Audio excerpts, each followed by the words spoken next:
Hi everyone. So in today's video we'll see how to remove third-party application from your Google account or Gmail account. So just log into your Google account.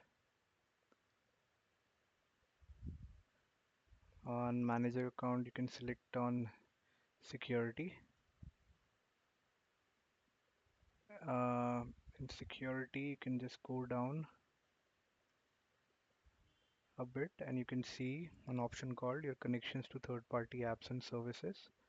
And click on see all connections. So you can see in my case it is total 44 total application service has access to my Google account.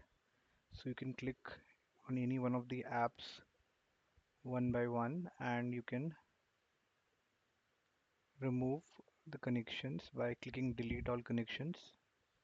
So once I click delete and confirm, this will get a message that you're no longer connected to this particular website or application.